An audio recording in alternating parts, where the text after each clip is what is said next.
This week in People, we sat down with Alanis Morissette, a rock icon. We got to spend a full day with Alanis Morissette and her beautiful family in Malibu. So are you just supposed to sit there? She opened up to us about her postpartum depression. I'm used to being the Rock of Gibraltar and used to providing and protecting, and for the postpartum times I was devastated, and it had me question my identity, it had me question everything.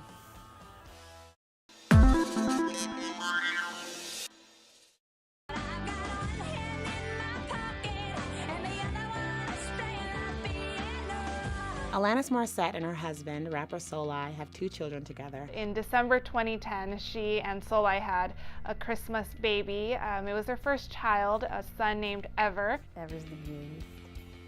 They have always believed in having natural home births as opposed to traditional delivery. Both Ever and Onyx were both born at home. They had a midwife and a doula to help out, and she said this was the right decision for her. She wanted no medication. Luckily, she had her husband by her side. I called Soleil Ever Senior sometimes.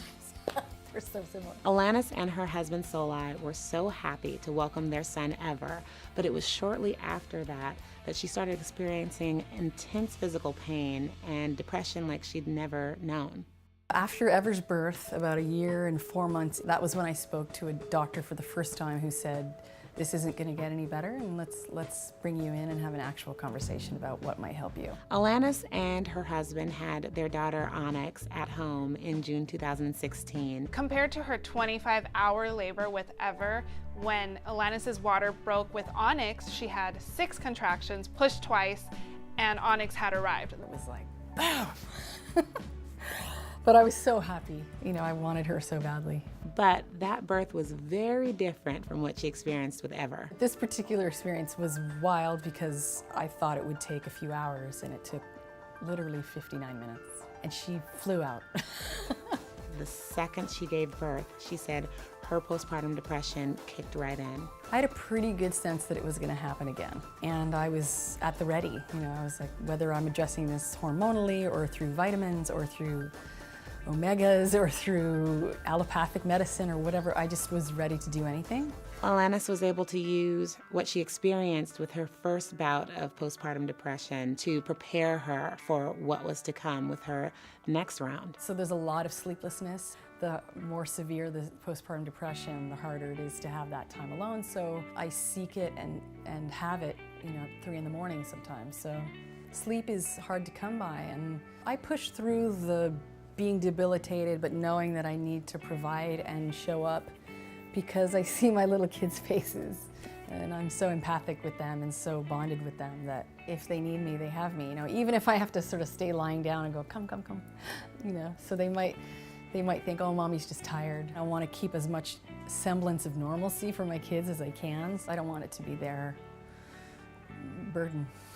For Alanis, a big part of getting through the day is just putting on a brave face for her children and for her family, but also with a combination of exercise, therapy, and putting her emotions into her music. There's a lot of little mini practices I do. I always think heat is such a healer for me, so whether it's a hot tub, I have this biomat that I sit on that gets really hot, Pilates, anything that aligns the spine and stretches and strengthens. There's something symbolic and microcosmic about being strong-bodied and the core strong that will help me in the rest of my life in other areas. Alanis shed some light on how she and her husband are dealing with all of this. God bless my husband for being able to be empathic, because without that quality, I know why a lot of people break up during this time. She is so overwhelmingly thankful to have him by her side. To be honest, you know, he and I look at each other and he, you know, I just basically say to him, there's an end to this, and I'm in the middle of it, and I'm so sorry for not being able to be who you typically know me to be. Without Soleil by her side, she probably couldn't have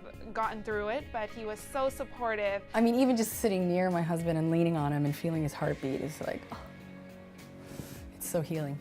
There's this stigma that new moms should just be happy and blissful, that they have this new, beautiful life, but that's not always the case. As personal as all of this is, Alanis chose to open up and share her story because she knows how much of an effect she can have on women who are going through the very same thing. Doesn't matter what sort of lifestyle you have or how much you're traveling or how much you're home or whether your kids are in school, postpartum depression doesn't discriminate.